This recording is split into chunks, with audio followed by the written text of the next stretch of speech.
Hello, Sarah. I'm so happy to have you here today. Thank you so much for being here, for your energy, for your time, and for being here again with me. Thank you for having me. So, for the people who didn't watch our many collaborations together or who don't already know you through your artwork, through your channeling work, through your sessions, would you like to introduce yourself? Yes. Hello, everybody.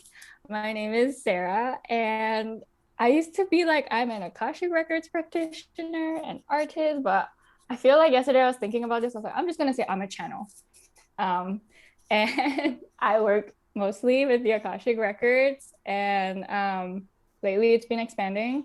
I like to put out transmissions in the form of art. So they're mostly in the form of comics. If you want to find them, it's at the Lunar Jungle. I also do Akashic Records sessions. And yeah, honestly, I just put out whatever's out there. Sometimes on my personal transmission blog, which is Sarah Meien. That's in the works, but yes, that's what I do. I feel like that's everything. And if there's anything you want to know, you can always ask. Definitely, please leave us comments. Please reach out to Sarah directly. I'm gonna put all your links in the mentions, right, so the people can come and see your work. Thank you again for being here. And also, I want to say, like, the glow up. Like, you mentioned yourself as a channel, but you're also a teacher. Like, I want to like just share that because I've seen you, through many months and years now, and like, wow, it's wonderful to witness your energy and to see your smile right now as well. Like, it's so, thank you for being here. Thank It's wonderful. you. I'm very grateful to meet you too. And I'm very grateful for your work. Thanks. So, as a backup story to the people watching us right now, I'm endlessly inspired by Sarah, and we talk a lot about our psychic experiences together, and we share with each other like the tidbits of information that we channel or that we read about. Like, we share a lot of things together, and some of the times we actually share it publicly with you guys on those interviews. So, we're actually kind of having this project of figuring out the universe, and I wanted to ask you this because it's not about like we're never going to figure out the universe. I think it's not about the destination, but it's about the journey, and I think it's so fun. So I wanted just to say like thank you for being one of my partners of this journey of figuring out the universe. um, but the question is really like how do you approach that soul search of trying to figure out the universe in your life, and why does it matter to you to reflect about those subjects? Because we don't have to do that. That's actually a very cool question. I think for me, it's because I just started to realize that life is the mystery school. When I was younger, I studied like Asian religion and spirituality in college, and I find it really funny because I kept reading all these books, and I would get the answer. The books would be like, this is what the sage does, and this is what the Buddha did, what they said and stuff like that. And it's really interesting because you know it in words. And if anybody asked me and they were like, what is the way of the Tao? I could be like, blah blah blah, blah. This is what is in the Tao Te Ching.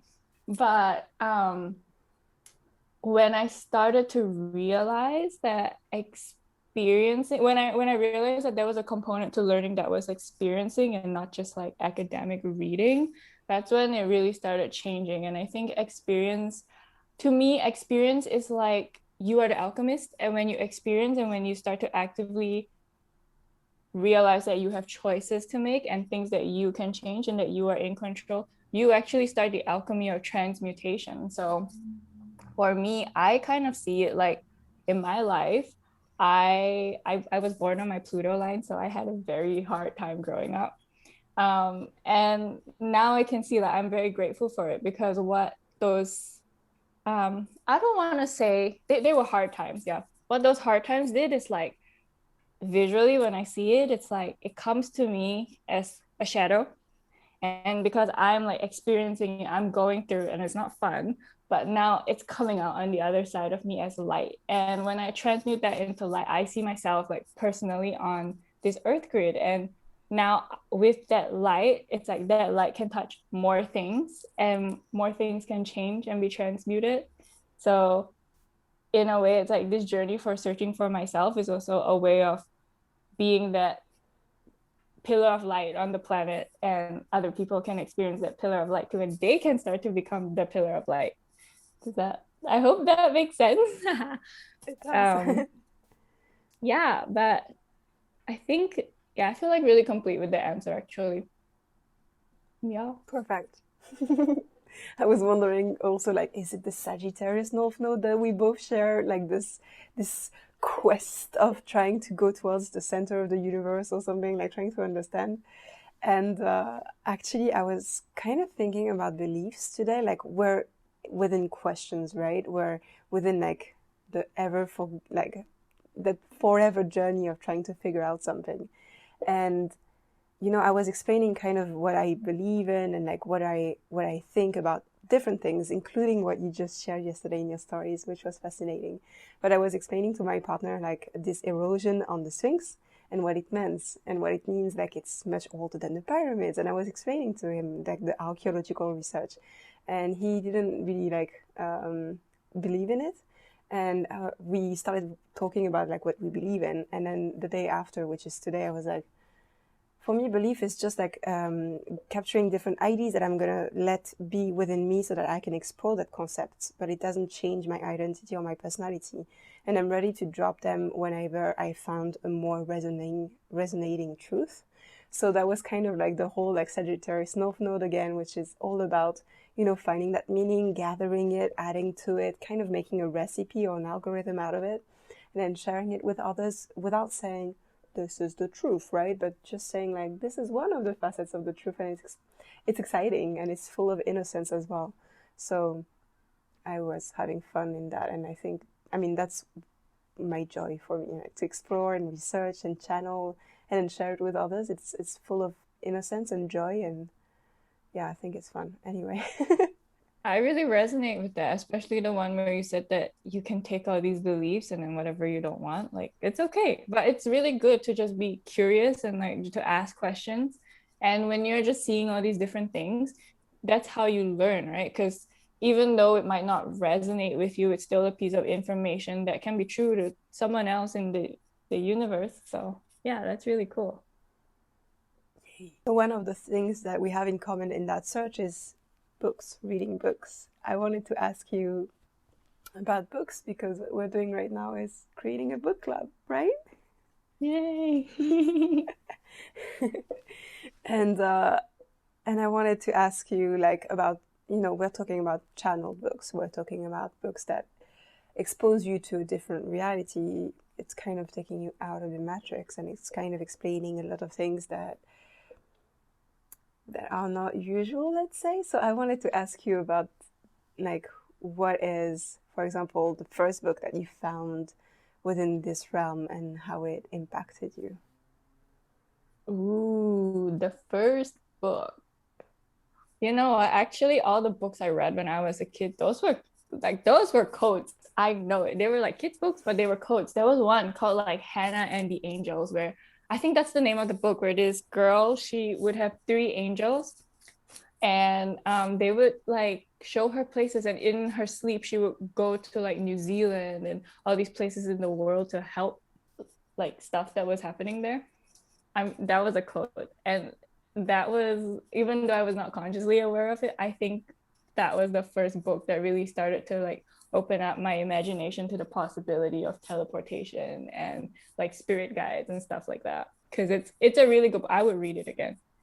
Hannah and the Angels. Yes, Hannah. Yeah, it's called Hannah and the Angels. Ooh, I love it so much. It's such a good book. Okay, I will definitely read it. That's so cool. Yeah. But also when I grew up, the book that I think really started my journey, I have it here, is the Tao Te Ching. I learned about it actually, I had to read this for university, but I read it and I just kept reading it and reading it over and over again. And I use this like a personal oracle book. So I just, in the mornings, I'll be like, chapter 59, and then I get to read it. That's so cool. I love doing this kind of bibliomancy and and letting the books tell you. For the first lockdown, the only book I had with me, because I was not at home, the Magdalene manuscript. So I just did a lot of bibliomancy with that book for like 3 months. I love it. Yeah, and sometimes it feels like it's totally out of left field, like it does not relate to the situation or the question. But if you keep on reading, you're like, oh my god, yes, fuck, oh my god. Yeah, That was wonderful. for sure. Okay, I want to ask you the question. What are channel books? Okay, so channel books are basically something where the author is transcribing what he's receiving as, as a bridge, as a translator between an essence, a soul, a consciousness that is not incarnate, that might have lived on this planet but is not here anymore, and who transmits what needs to be transmitted to the planet Earth or to the people who will specifically find this book in very, very strange ways. All the information that they need. So there's a lot of channel books that exist, and when you read them, you can understand most of the time that the information did not come from the imagination of any author, but it's really an essence. It's really a consciousness that expresses itself to us now, knowing what is happening on the planet, what might happen as well. So there's a lot of information that comes through as well. Some chapters are going to be filled with information that you're going to have to transmute in some ways sometimes. And yes, they're really interactive books. I want to ask you, how do you find a channel that, I guess, a channel or a channel text that resonates with you? Do I find them or do they find me? It's usually been recommendations or through a rabbit hole where I'm doing 15,000 things at the same time that were pretty much useless until I find the book and I know it's for me right now. So, but I also work by author. Like once I find something that resonates, I tend to consume all the other works by the author. So, we can mention Tom Kenyon right now. That's someone that we have in common. We have books by him right now. But yeah, Tom Kenyon is a channel for the Athors, for the Arcturians, and he also channeled the book by Mary Magdalene that I just mentioned for the lockdown.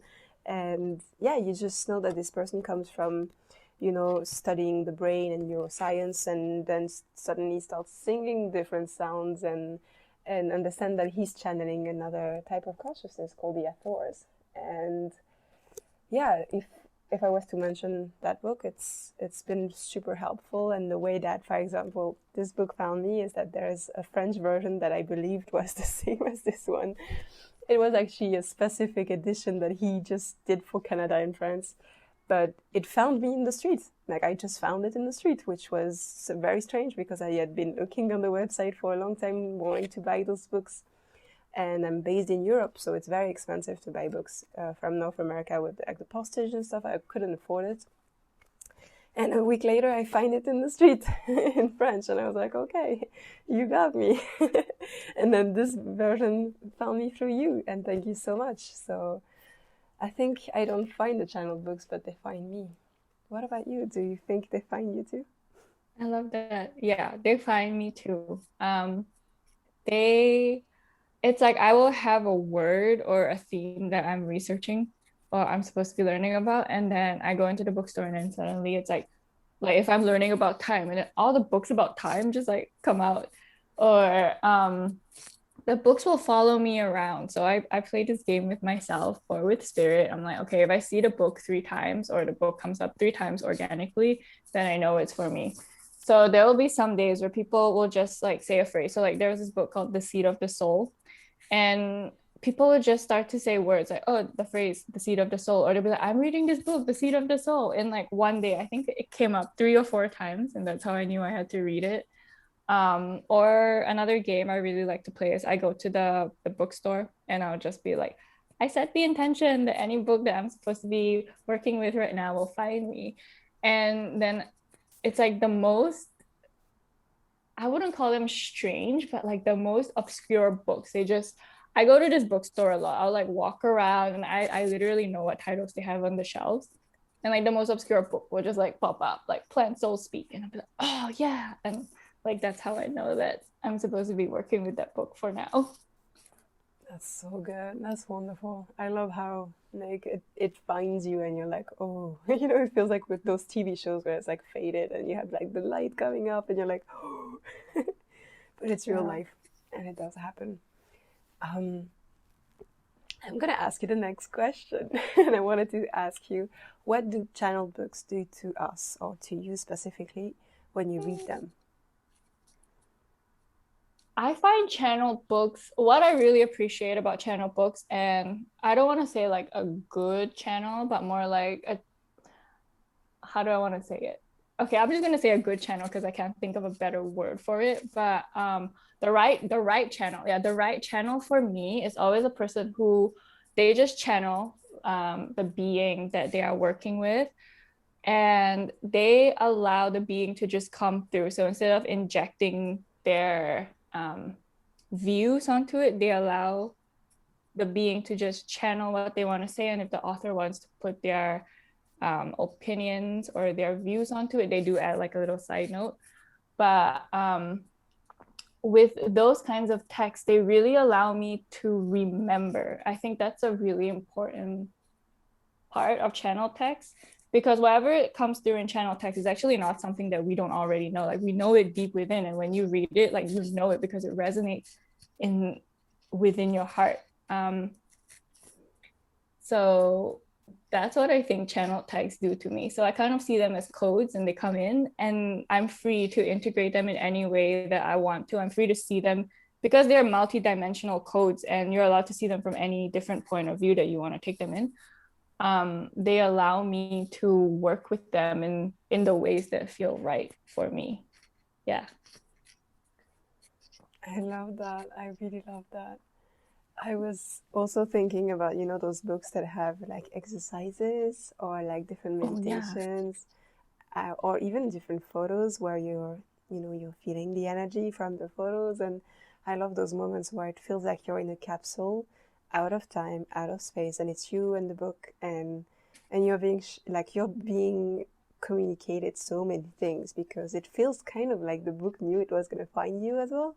So it feels like that beautiful communication with the being or the writing or everything. I just really love that because I think we both read a lot of books in our life in different themes and subjects, but also different literary books and things like that where yes, it's an escapism, but this is not escapism. This is like actually really being in your body and really being here and connected to what's happening because the book sees you as much as you see it. And I just love that. It's a new experience that has been happening for the last few years, and I'm very, very glad that we found them and they find us. Yeah, definitely. I wanted to ask, so when you're reading channel texts, and with any text, I actually feel sometimes there are parts that do not resonate, and I think that's good. Like when stuff doesn't resonate, that's really good because it means that you know what like you're in the center of yourself when you're reading it. That's basically what I think it is. So you have to use discernment with channel text, I feel like, and I wanted to ask, how do you stay discerning? Mm. I started with reading a lot of channel texts that had to do with like the end of the world of 2012, and looking back like after a few years you're like, yay, we are still here. So that kind of really helped me to not follow blindly and have like faith in a religious way towards any of those things because they're just again like explorations. So I really loved reading a lot of those books and being like, and also being exposed to so many books at once helps you to also be like, I don't have words for that, but like, like I've read a lot of Mary Magdalene channel books and the stories are not the same. And then you're like, okay, multiverse. Different stories, like same names but different stories because it's the multiverse and different timelines. I accept that too. So yeah, having been brought up where people were just so into the scriptures, like the holy scriptures of, for me it was the Bible, the New Testament, and now being so scarred from it and being like, wait a minute, that wasn't true, that wasn't, like, it made me feel bad, and like, okay, I can understand to some levels, but most of it is just like really painful to read when you're a woman, or when you're like most of the population. So yeah, when I read those books, I know when something resonates with me because my heart resonates with it. And then, you know, that's when I accept it, and when I'm like, okay, I'll borrow that. But again, it's not something that I'm gonna set in stone or like declare as the truth, because again, there's so many sides of the truth, and I like that. That's my answer. I like that. I really resonate with the answer. And it takes time as well, you know, after many years of doing that and of trying to find the answers and seeing a lot of people come up with different things. It's very fascinating to just be like, yeah, we're all in that journey trying to figure it out together, and we're all trying to push the journey a little bit further and trying to understand a little bit more, but I don't think we're ever going to have that full answers that make sense to everyone, and I'm pretty sure that the answer wouldn't even connect with the mental mind anyway. Like, it wouldn't follow any logic because everything is so paradoxical. So it's also like a lot of humility that comes through, and I love that. Yeah, I think so too. I actually want to share something, and it's so funny. I'm like, is this turning into a Tom Kenyon like favorite book club video? As it should. But, right, it should. Tom Kenyon and Judi Sion. Yeah. He, in every one of his books, he actually starts every book off, or every one that I've read, where he always says, if you're reading my book, even my book, imagine a box in front of you, and you can always just put, like, if there's something that is said in the book that doesn't resonate with you, just put it in the box and like lock it away, and you don't have to think about it. And I really like that, and it's a practice that I really like doing. Definitely. And also, like, with time, you can come back to the book and just remove more things from the box and pick out new things. Yeah, for sure. They're not meant to be like the Bible, where everything is said to be, you know, the one thing, because again, it was something that people decided what to put in the Bible. It was made by humans. So it's important to remember that about anything that we read. And yeah, I want to ask you a question that is totally not in this Yeah, in this go for it. list, but are you going to channel a book one day? You know what? You know how they say that when you're a kid, like the things that you want to do when you're a kid is the things that you actually really want to do in your life, kind of. When I was a kid, I wanted to be a writer. So I wrote tons of books on like Microsoft Word, and I picked out the font. It was always Comic Sans. But I always wrote a ton of books. And I actually, when I was a kid, like I remember when I was like 5 or 6, I would tell my dad, I'm like, Dad, do you know anybody in publishing? Because I have a book I want to write. So I actually really believe that one day I will publish a book. I don't know what form it's gonna be in. Maybe a comic, a channel comic. That would be really cool. But yeah, I think so. So I'm gonna say yes. What about you? Yes, of course. Yeah, I've always wanted to do that, and there's also a lot of pressure from that. But I've been, you know, publishing here and there little things, and, you know, since I was 7 years old, and also still now. And I do hope that this is also coming after that Saturn return that we both experienced, and being like, okay, now I'm mature enough to try more and like go further than 3 weeks of trying to write a book as well. So yeah, I'm excited about that. I love that. I would read it 100%. Thank you so much. um, I wanted to ask you, for example, do you have, we talked about what resonates and what doesn't resonate. Is there a specific part from a book that resonates with you and that you would like to read out loud or share with us? I will do a bibliomancy. All right, let's do this. Okay.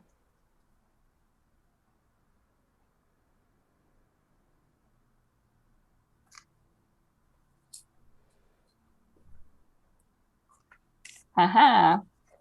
It's from Be Here Now by Ram Dass. I love this book from Bibliomancy as well. It says, you are your own guru. I am my own grandpa, And that's what you finally know when you're hanging out with one of these guys. You're hanging out with yourself because there's nobody at home there at all. So to the extent that there's hanging out in the interpersonal sense, all you can be seeing are your own desires. He is a perfect mirror since there's nobody there. I really love this. And it's actually one of the things I'm learning about now. So yay, perfect. I love that. I actually have something that I wanted to read as well, and it's so connected to that, which is, remember, God is just a word for reality with a face. Oh.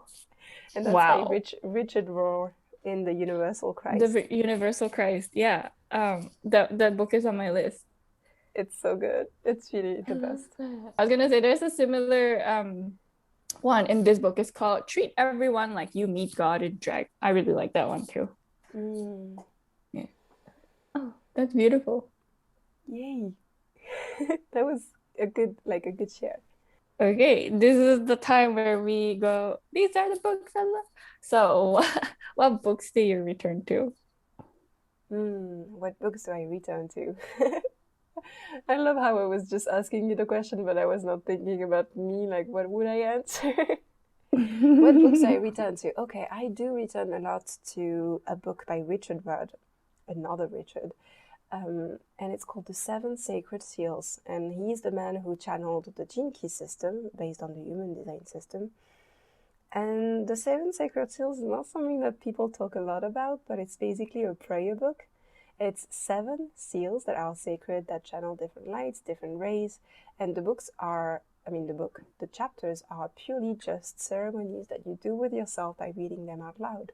And they're based on different concepts, different gene keys like love, transcendence, and forgiveness, and they are so powerful, and I just try to do one every month with a candle in the dark, and I read it out loud, which gets really tiring after the 7th, 8th page because it's, reading out loud and you're channeling energy as well. But I do really see the ripple of that in the next days, and it's really like opening a theme for the next month. So that's a book that I return to because, sometimes when we're not within a religion, but we're definitely within having daily practices, we do need to have rituals and to have such a beautiful guideline with such expanded ideas and concepts and energies within. It's so beautiful to have such a thing. What about you? What do you return to? The ones I return to are actually like more of religious texts, I want to say. So I have some here. In particular, the Tao Te Ching and the Japji Sahib. I really like them because in the mornings, like I talk about doing the bibliomancy, but I really resonate with them. And I feel like in these texts, for me, it's like anything that I have a problem with in the external, the answer is in them already. So I really, really like using them.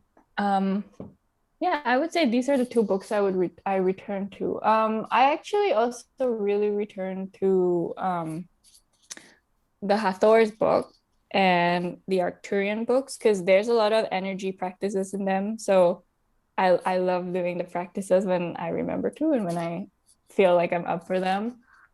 It's like in the Hathor's book. I don't know if you've gotten there yet, but they have one where you're visualizing the infinity symbol. And I did that for a while and I really liked it. And then I stopped. But now I think I'm ready to go to the next one where you add like another symbol, I think, on it. So I'm going to try. I love that. With the Authors, like the French book that I had, there's this amazing Holland of Ascension that I'm going to, facilitate as a video to everyone on YouTube. But it's really something that I do every morning, and I have reminders, and it's just that 5-minute thing that uplifts you and connects you, and it's so wonderful. So again, those books, people read Tom Kenyon, please. Yeah. So I wanted to ask you, do you have a Bible out of any of those books, something that is a reference or a text that feels holy to you? And it feels like you kind of answered that with the previous ones, but I still want to ask it instead, in case there is something else. I feel like yes. I think for me, in addition to those two books, it would be How to Know Higher Worlds by Rudolf Steiner. And another one would probably be I don't hope I'm saying it right. The Kybalion. Um, yeah, I think those would be the ones that I reference completely. And to be honest, I haven't actually finished reading How to Know Higher Worlds and the Kybalion. I just like read them slowly, but every time I read a new chapter, it's like the thing that I have to know and learn. That's when it kicks in. So those two books. Yeah, I actually just got like a download now. I'm like, oh, okay, I should start reading The Seven Mirrors of the Essene. So maybe that one will be one of the ones I refer to. Definitely. And about the books that you mentioned, for me, it was also very difficult to enter them. And it really helped me because there's a lot of YouTube audiobooks for them. And it helps you to really share that frequency with, the space that you live in. And it's easier to kind of receive them as someone who reads those words that are not always the simplest word, let's say. They're a Yeah. little bit convoluted and you have to like try at it, and sometimes it's easy to kind of fall asleep to it. So I'm not saying they're sleepy. I'm just saying like sometimes they're a bit much, and I guess your brain has to work a lot to make it visually understandable or mentally digestible. And yeah, audiobooks on YouTube, those two that you mentioned, they're there, and that's how I consume them. That's it. That's actually really cool because I didn't know there were audiobooks on YouTube. So, There's so many, and people read them. It's not like the audible illegal version. It's just like someone who showed up for 8 hours and read the whole thing. Not this one, but others from people who are, dead. Like those two authors, they're, I mean, I guess it's in the public domain now. The Kybalion definitely, but I don't know yeah, about Rudolf Steiner. that one's in public domain too, I think. Okay. What about you? What are the books that you consider like holy to you? Mm-hmm.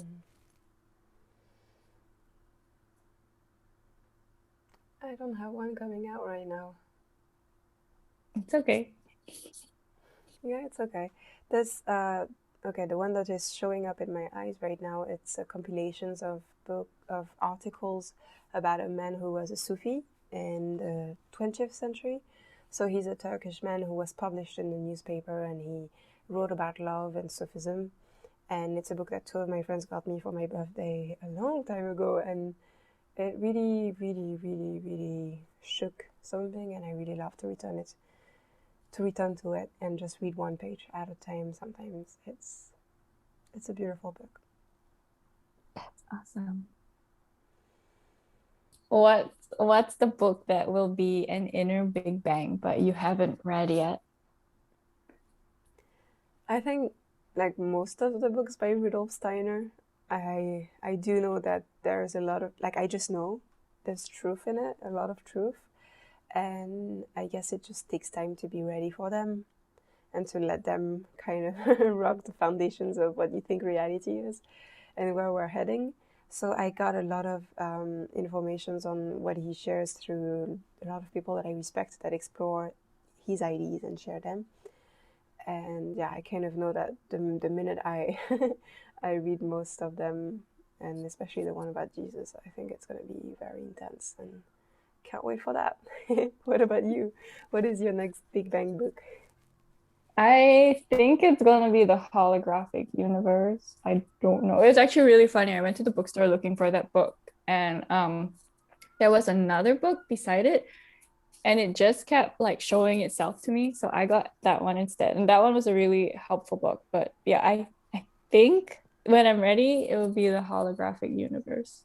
Actually, I think another one would be it's I guess it's a book. You know I really hope I pronounce all these things right. It's called the Nag Hammadi, I think. It's all the scriptures of I'm not very like literate in Bible stuff, but it's like all the scripture, the lost gospels or the lost scriptures, I guess that's what you call it. Definitely. Nag Hammadi? Yeah, Yeah. the Nag Hammadi, yes. And a lot of them have been translated and explored by different authors because when you just read the text, it's a bit tough and difficult. I recommend people to read Jean-Yves Leloup's version of the scriptures found in Nag Hammadi, which are, the Gospel of Thomas, of Philip, of Mary Magdalene, and many other things. But that's the one that he translated because it's translated, but it's also analyzed through his wonderful perspective. And one of my dreams is to speak with him one day because I really learned so much from his books. So I really go recommend that. But yeah, definitely read them. You're going to love them. Okay. Oh, yay. That's really awesome. What are your favorite books that you read in the last few years and that you want to recommend us that you didn't mention yet?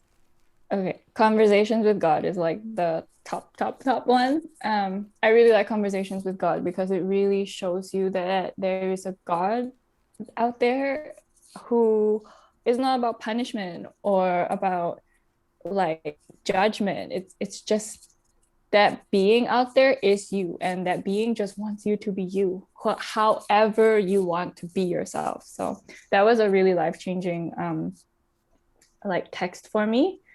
And I don't read his books in order. So I started with book 1, which was I think I recommend people to start with book 1 just to get like a foundation. Then I went to book 4, which was about highly evolved beings. And then now I'm on a different one called Friendship with God. And then I also have another one that I haven't started reading, but I have it. It's called Home with God. So I don't go in order. I really like The Untethered Soul by, I think it's, I just want to make sure I get his name right. Yes, him. I'm going to recommend his other book. Sorry, he has another book? Yes, it's the best. It's called The Surrender Experiment. I love it. Okay.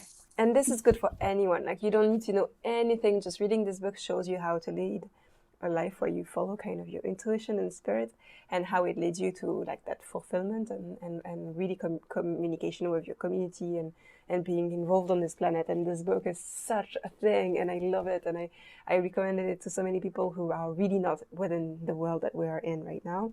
And they loved it too. So it's, yeah. But I love that. Okay. The Untethered Soul is such a classic as well. It's such a good book. Yeah, I think actually that is one of the ones I go back to. It's on loan to my brother right now, but yeah, once I get a back copy, like, but yeah, I write out like some of the stuff from the book, and I have it in my journal, and I go to it sometime. Yeah, I really like his stuff. Oh, I know which. Do I have the book yet? Ta-da! Yes. I'm like crying to this book. I'm like, this book changed my life. It really did. This book actually isn't like a self-help book. It's basically this author, Claire Hartsong. She channeled Anna, who is the grandmother of Jesus. But in this book, Anna gives the story of Jesus, that, you know, how he was from his birth, how he was conceived. And then she also gives information about before his time, so how she lived and how Mary, Jesus' mother, like found Joseph and how they lived. So I really like this book because it really confirmed to me that there's a lot of mysticism out there that's hidden. So it's like the concealment and revealment of the world. It's out there. So I really, really like this book. And it really showed me that Jesus was a human being. Yeah, in it, she details some times where Jesus didn't act like the way we would expect him to, the way he's portrayed in the Bible. So it really showed me that he was a human being. And for us to achieve enlightenment or godliness, it's not about always projecting ourselves to the future where we're like, oh, in the future I'll do this, I'll be a better person. It's the fact that we're constantly learning. So I recommend this book.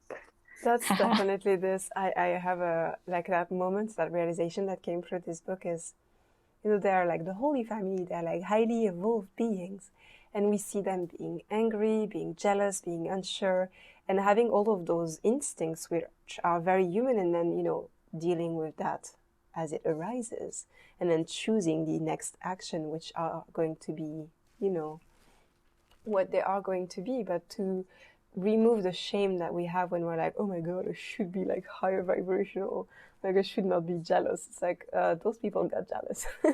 Like if they do, and they're like 70 years old or like 600 years old and they're still having those impulses, that's because that's what it is to be here right now in this body, in this planet, and there's nothing wrong with that. I think so too. Yeah, I really, really love this book. Like, I don't know, this book really touched my heart. Maybe this book was like a big goal for me, but I was like, oh, this book changed my life. Yeah, I really love that book. Wait, do you want to recommend more? I have more to recommend, but I have to think about them a little. But go on, tell me. I would love to recommend the follow-up of this book, which is like Anna, Voice of the Magdalene, because it does take a tangent, which is all after the death and resurrection of Christ, but it's many people. Like, she used to channel that one person, which is Anna, and now she channels all the Magdalenes, which is an order, a secret order of, the feminine Christ, and they tell their story, and it's very, very, very, very, very powerful, and a lot of codes woke up within me, and I started remembering past lives, and I was like, oh my god. Yes, so definitely recommend that. But other than that, what could I recommend? I also have Conversations with God, like book 1 to 3. I didn't read the fourth one. I actually found out today that there's a fourth book, and I was like, oh my god, gotta get it. I also really want to recommend all the books by Eva Marquez. Marquez.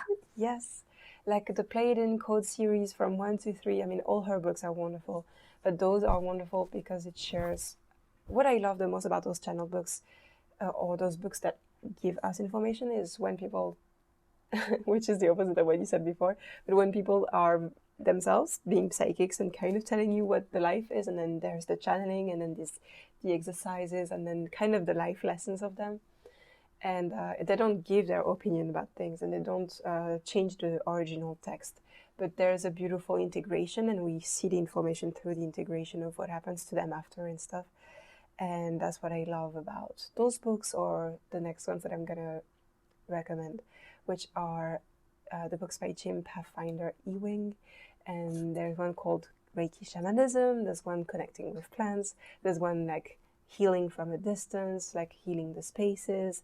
And he speaks about his experiences meeting spirit, doing this, meeting trees, talking to the weather, and there's a lot of beauty in that I absolutely adore. And there are books that I recommend to everyone who goes through Reiki school. I'm just like, Reiki Shamanism, please. It's such a beautiful way of seeing someone just sit down and have those channeling moments and share those experiences. It shows me what is possible, and that's what I love, because it's such a new world. We often, like, we don't talk about those things, right? We don't talk about, you can talk to a seed, or like you can talk to grass and like kind of know this, unless someone shows you. And that's what I love. And that's also beautiful. I want to talk about 2 other books. There's Serpent of Light by John Valo Melchizedek, which is also the same. Like, he's following his guides, telling him, okay, you gotta go get this very big crystal and then go to Hawaii. And then you've gotta go there on that date, and you've gotta go there with a woman and then do this, and like give a crystal to that pyramid. And there's a lot of, the doubt of the person, and then also like the following, and then, oh my God, all the things that happen in between those events. So Serpent of Light is beautiful. Living in the Heart is like such a beautiful moment too. So when we think of John Valo Melchizedek, we often think of the Ancient Secret of the Flower of Life, 1 and 2. And they're, really cool. I haven't finished them yet because too much information. But Serpent of Light and Living in the Heart are such good books. Like, please read them. They're so good. Like, I just want to have that life of being told by Capucine, no, you gotta go there with that crystal, and you've gotta do weird shit. And you've gotta reactivate this. And I'm like, oui. That's the life. I actually have one more that I want to recommend, and I never see it anywhere.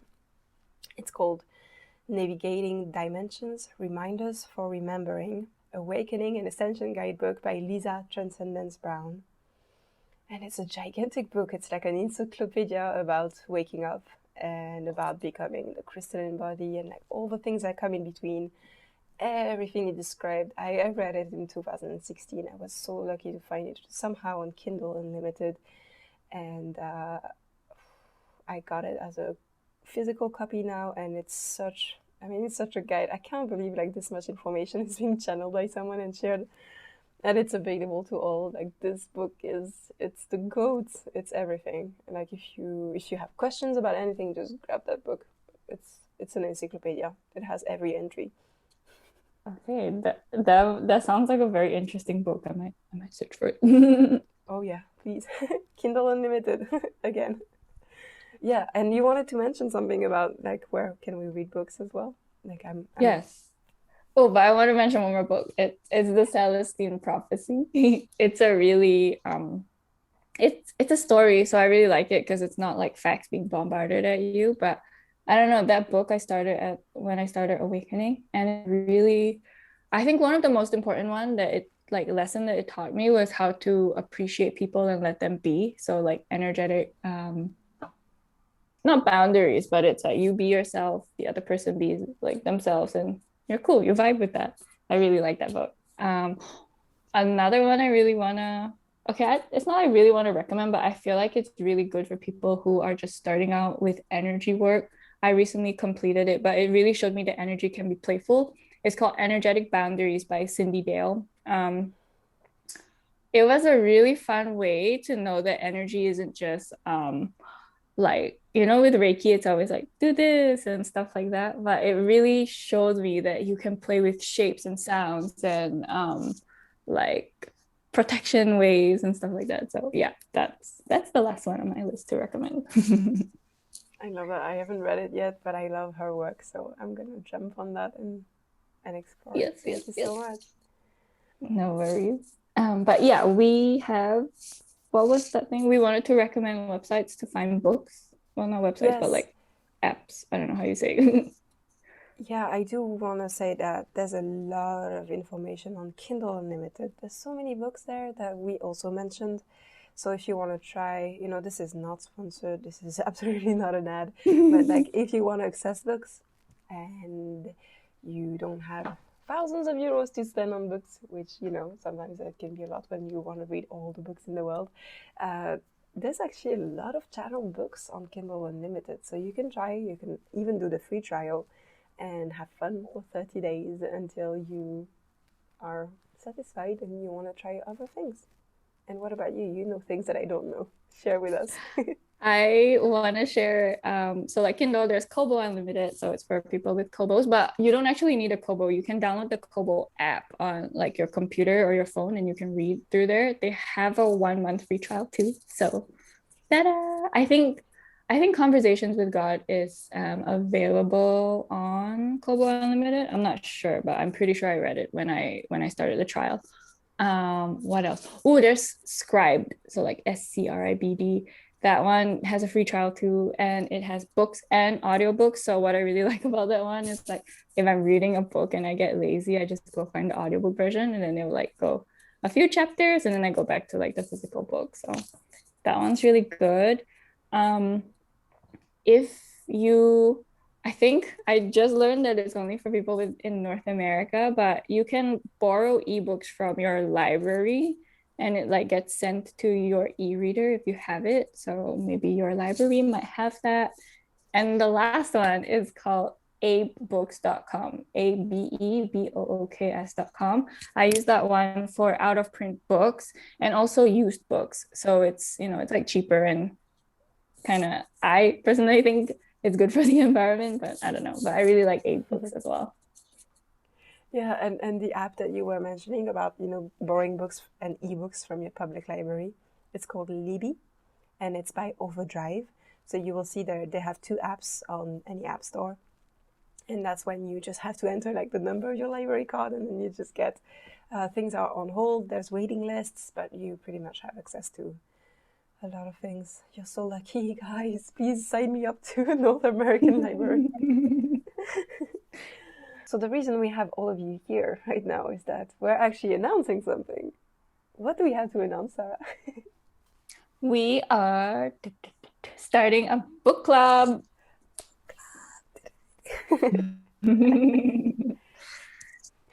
The principle is that we're going to, select a book and then we're going to read it together and interact through our social media. So please find us on Instagram and on Twitter.